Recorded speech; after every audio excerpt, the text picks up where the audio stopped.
Nothing but blue skies from now on.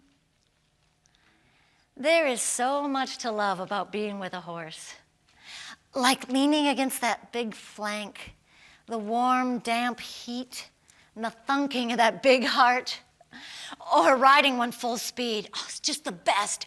Galloping across the plains, hooves sounding like kettle drums, mountains in the distance. You feel so alive, so happy to have a body. I felt that the last time I rode. I was at my uncle's ranch in Montana where I learned to ride as a kid. It was summer. I was just taking a break from the city. He said I could ride any of his horses that I wanted, even join them on a roundup to vaccinate some cattle. The only horse he said not to ride was Monjo, that buckskin alone in a corral.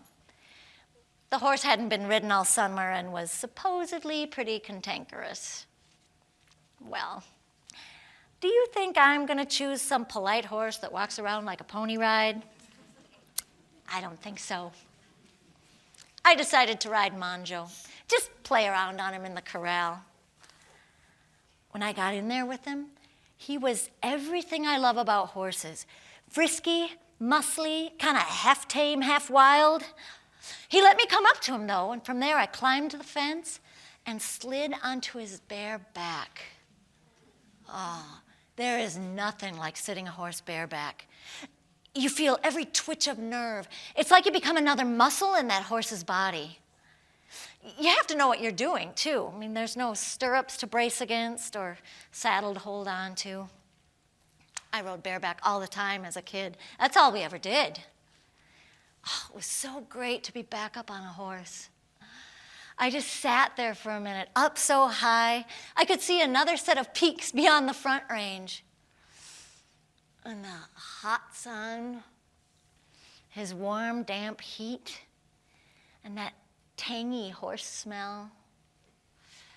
Well, then I tapped him with my heels, thinking we'd start to walk, and he just bucketed out from under me. I mean, I'd been thrown before, tons of times as a kid, but this came out of nowhere. We weren't even moving yet. I remember flying through the air, weightless. It was kind of cool. And then crack, my head hit the post of the corral.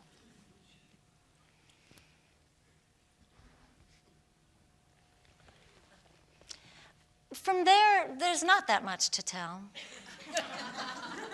I went from having this sensing, alive body to being trapped and immobile in it.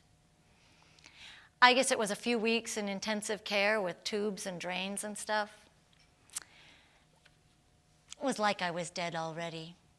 Not one whiff of fresh air, not one photon of sunshine, just a white antiseptic blank that was supposed to heal me, reduce the swelling in my brain, link me back to consciousness. Whatever.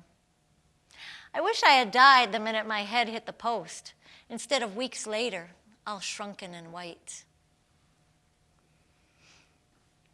Well, now that I've died, I can ride anytime I want. I just imagine it up and I can have anything. I wish I had known that the whole time I was alive. If I could dream it, I could create it. There actually were no limits. But I couldn't see that whole picture while I was alive. Really, hardly anybody can while they're in it.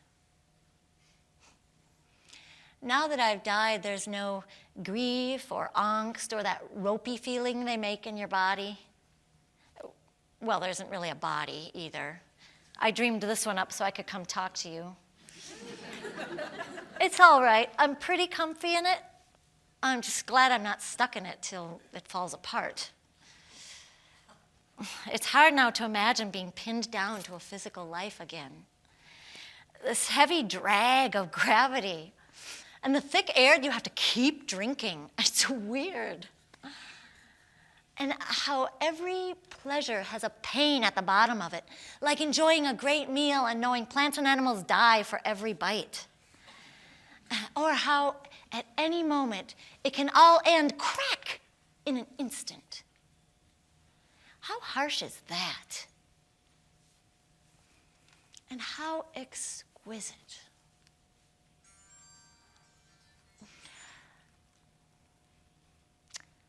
I remember getting so numbingly cold that my hands couldn't even do my bootlaces, or the agonizing bliss of a hot shower,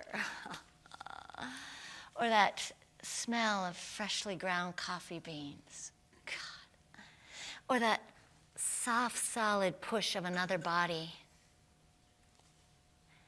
There's a little heaven on earth, if you choose it. Heaven was riding Manjo, those 5 seconds of crystal awareness. Heaven was flying through the air, weightless. Heaven was even crack. I don't expect you to understand. From where you sit, that looks like a violent event that ripped a hole in the life of everyone I knew.